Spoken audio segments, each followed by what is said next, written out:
wants casino bonuses? Who understands the terms? No worries, we're going to explain what you need to know about the terms of a bonus.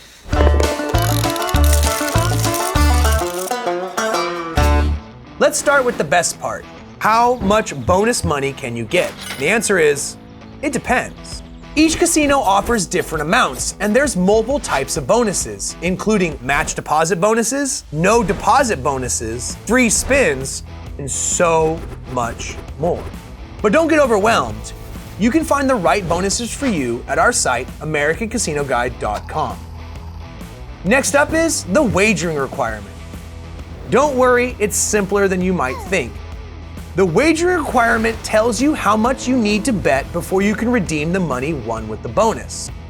So if you deposit $100 and the wagering requirement for that bonus is $15, then you have to wager a minimum of $1,500 to withdraw the winnings that come from that bonus.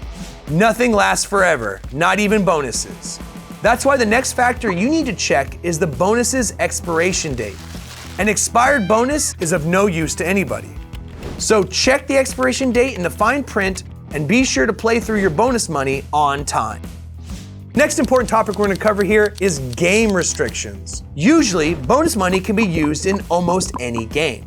But the type of game can change how much your wager will accumulate towards your wagering requirement. For example, a $1 wager on a slot game will usually accumulate 100%. But if you wager it on a table game, you might only accumulate 50% or 50 cents. These percentages change based on which casino you're playing at, so be sure to carefully read through all the game restrictions.